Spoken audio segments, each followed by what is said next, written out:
안녕하세요 여러분, 저는 메리입니다. So this video I kind of just wanted to talk to you on a topic which I think would be very interesting for a lot of people. I'm currently working in South Korea and I'm working as a business development manager here. So I kind of wanted to share with you my experience of how I was looking for a job in South Korea without speaking Korean or without having a degree from Korean university, or without basically any reference or any support, so to say. So anyways, how I actually got a job. So I was working in Amsterdam. I think one of the last videos I filmed when I was like just like this same style. Actually, I was sitting on the floor in my hotel room. I was working in Amsterdam as a sales like manager or whatever, just like salesperson. And I was working in Amsterdam. I liked my job, my team, my company. It was great. But I had a conversation with my CEO whether there was a plan to expand our sales and our business to Asia, since you guys know how much I love my Japanese experience, my Korean experience, and how much I love Asia. So I talked to my CEO if there was any plan, and he said no, and they suggested to send me to US instead.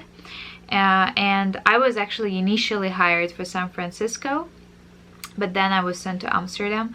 So and I decided that, I mean, I am 24 and back then I was like 23, and I do not really have any like binding things that are holding me back from pursuing my dream and from trying to move to Asia.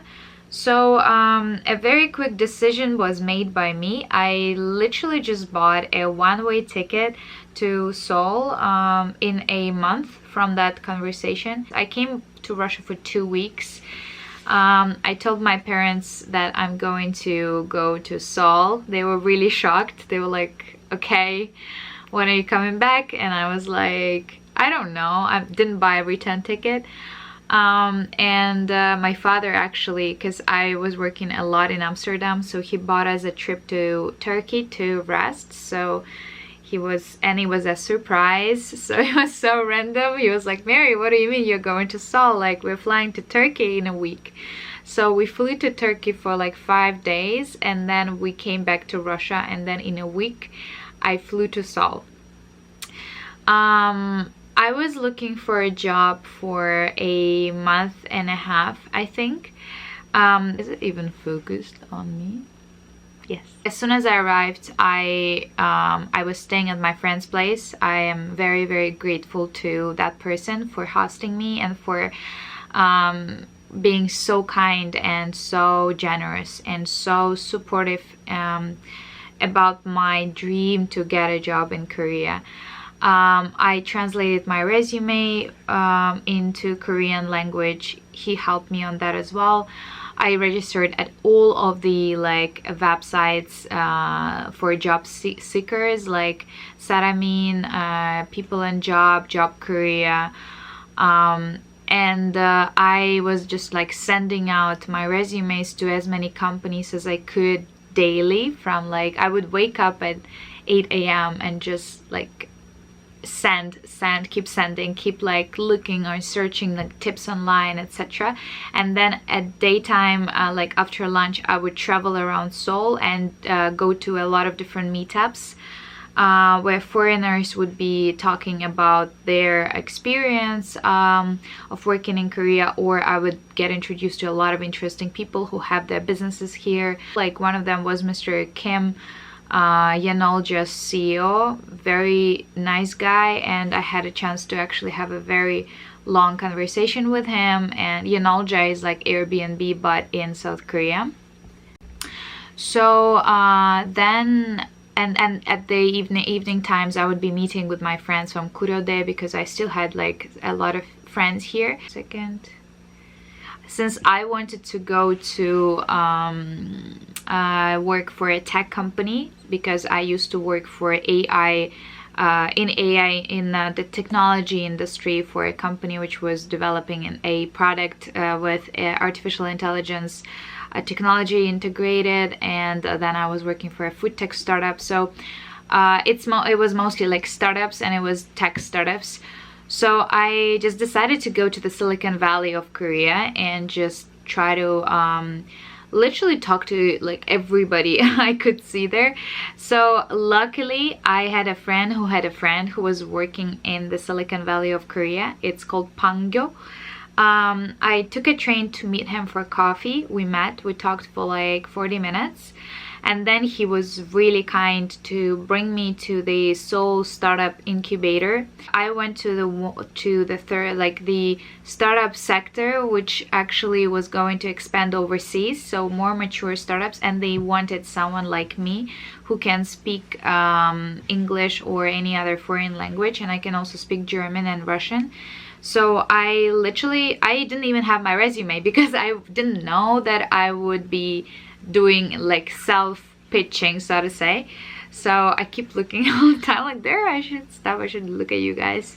So I was just going into every single startup like room. They have little offices there, and I would just introduce myself and tell them about my experience, my education, what I can do for them, how I can improve their product, or how I would approach selling their product overseas. And I got business cards from each and every single startup. I did follow-ups with all of them.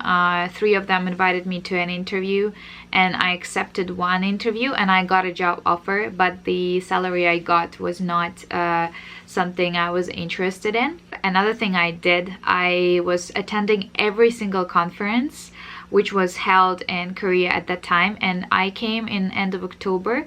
And I would say that September, October, November are the best months, especially like September. Like big companies like in Korea, it's called chaebols, like Hyundai, LG, like all of those, LG Chemical, Samsung, they're all hiring in September. So, and then it's just like next stage and next stage. And I missed on that timing because I didn't know. My coming to Korea was really random. So and then at the same time, usually if you want to get a job in one of those big corporations, you have to speak Korean. Like it's a requirement to have. Yes, so I went to these conferences, and one of them was it was organized by KOTRA or KITA. It's an agency for trade, kind of like helping Korean companies to launch businesses overseas, and opposite. And in every country there is KOTRA office, and KOTRA usually is organizing a lot of job fairs. And one of the biggest job fairs is actually called a job fair for international job seekers, which is for foreigners in Seoul. And 2 of my friends got a job through that fair, but it was held in September when I was in Amsterdam, so I was not able to attend it, obviously. And they were organizing an event for Koreans to go overseas and do overseas sales, which is what I was targeting. As a foreigner who does not speak Korean, this is the most obvious job you can get, along with like coding or any tech related or data analytics. So something where you do not need Korean language skills. So I went there. I remember on that day I had like 10 interviews scheduled, because usually in Korean events, job seeking events, in Russia you just come there and you kind of like just sit down, talk to the like person from the company. In Korea the preparation is way more serious. You have to apply for that fair before, you have to apply for specific companies. There is a position description, you apply for that position and then they accept you or not. So I applied for like I think 35 companies. I got 25 like invitations, and I accepted in total. I had like interview every half an hour on that day. It was crazy day.